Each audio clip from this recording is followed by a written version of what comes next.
Welcome to Quiet Waters Within. You are not missing information. You are just avoiding a decision. It hurts me to say this to you, but you already know. And to be honest, you've known for quite a while now. Maybe even months. You could tell your friends exactly why this isn't working in detail without hesitating, but you're still there. You keep waiting for a sign, a moment so clearly bad it forces your hand to quit. But I need you to hear this. The sign already came, several of them, probably. You are not missing information, you are just avoiding a decision. So, let's look at what this pattern always looks like.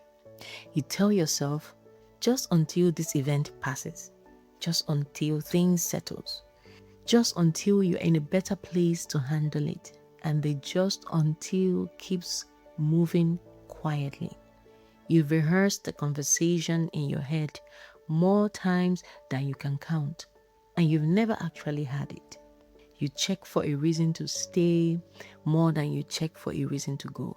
Even though, if you are honest, the reasons to go outnumber them by now. You are not grieving the relationship as it currently is.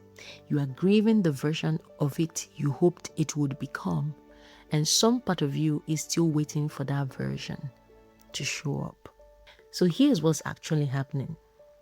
The longer you've invested in something, time, hope, identity, plans for a shared future, the harder it becomes to walk away without something to show for it. And you already know this trap because we talked about it. But here, it is tangled with something deeper. Leaving doesn't just mean losing the person as they actually are.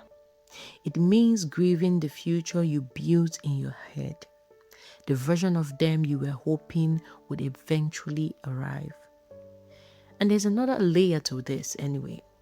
Known pain, even bad pain, can feel safer than unknown pain. You know exactly what staying costs you. You don't know what leaving them will cost. The loneliness, the uncertainty, the identity shift of no longer being in this.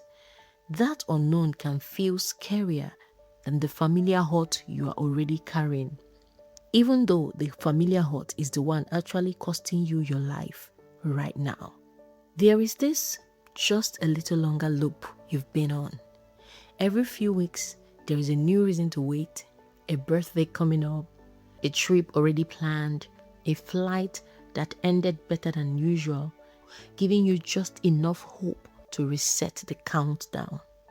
The just a little longer has been running for longer than you would like to admit. But the truth is that you are mourning the idea more than the reality. When you picture living, what actually hurts isn't losing who they are today. It is losing the future version you've built in your imagination. That future was never guaranteed to arrive, yet you've been protecting it with so much hope, even though it's not yet a reality. But here's how we can shift all of this. You don't have to wait for a big enough reason to leave. You are allowed to leave because you already know, and because knowing clearly and honestly is enough reason. The dramatic final straw you are waiting for may never come, and waiting for it is costing you real time in a life that isn't waiting for you to be ready. So what are you going to do about it? I'm going to tell you. First of all, grieve the imagined future on its own, separately from the decision. Let yourself mourn what you hoped this would become. That grief is real, and it deserves space whether or not you stay. Second, set one concrete decision point, not a vague someday, an actual date or an actual boundary that turns the waiting into an action. And third, tell someone you love or someone close to you about your plan. Say it out loud to a person you trust. Accountability makes it much harder to quietly reset the countdown again. See, you are not weak for staying this long. You were protecting a hope that really mattered to you. And I see you, I feel you, but you already know.